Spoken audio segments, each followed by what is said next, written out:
And welcome back to The Factor Uncensored. Pretty soon, we will all be gathered around the television looking at the big game on February 9th, the Super Bowl. Now, while we will be excited, there will be individuals, thieves out there hoping to take advantage of you with a long list of scams. But we want to prepare you here on The Factor. Let's take a look. And joining us on The Factor Uncensored tonight, we have with us Emily O'Carroll, and she's with Guidepoint Security. So, Emily, we know the big game is coming up February 9th out of New Orleans from the Superdome. And of course, many people are excited about the Super Bowl, but there's a lot you should be concerned about when it comes to scams out there related to the big game, right?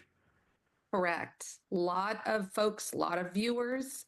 This is the most watched event of the entire year. Mm-hmm. And what are some of those scams out there? I know we are seeing the proliferation of artificial intelligence. Are there any concerns with AI when it comes to the Super Bowl and scams?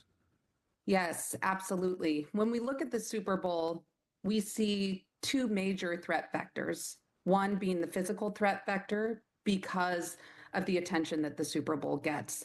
The number of people that are physically there in the stadium, as well as the number of people that are watching, and then the online or the technical threats as well. So there's an increased risk for cyber attacks, of course, and the introduction of generative AI is only making these cyber criminals more sophisticated, making the attacks more complex, and making it easier to roll out these cyber attacks, especially during major publicized events like the Super Bowl.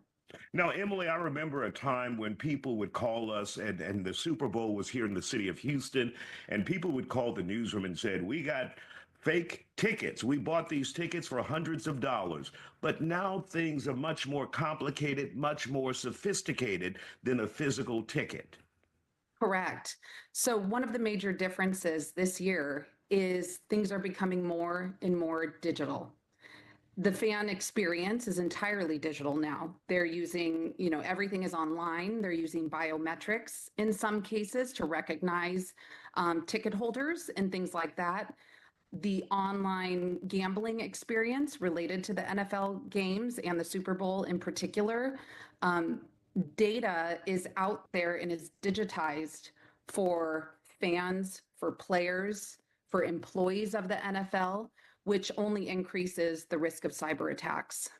What would be your best advice to someone if they are getting involved in a deal and they feel some kind of way about it? They feel like it's not on the up and up. What would you tell them to do to make sure it's legitimate and they're not putting themselves in the middle of a scam?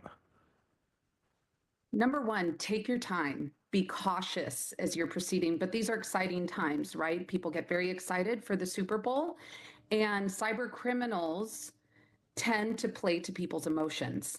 So you need to be wary of scams, especially if you're doing online betting. Wherever you are making transactions, if you're purchasing tickets, if you're doing online betting, if you're purchasing a streaming service to watch the Super Bowl, it's always best to use your credit card rather than, say, a debit card. The fraud protections that are out there for credit cards are it's a much easier process to bring things back to report fraud if it occurs on a credit card as opposed to a debit card. So that's one precaution that we would recommend to individuals as they're interacting with the different streaming services and other technology to get engaged with the Super Bowl this year. All right, Emily O'Carroll, and she is with Guidepoint Security. We appreciate your advice to get us ready for the big game on February 9th.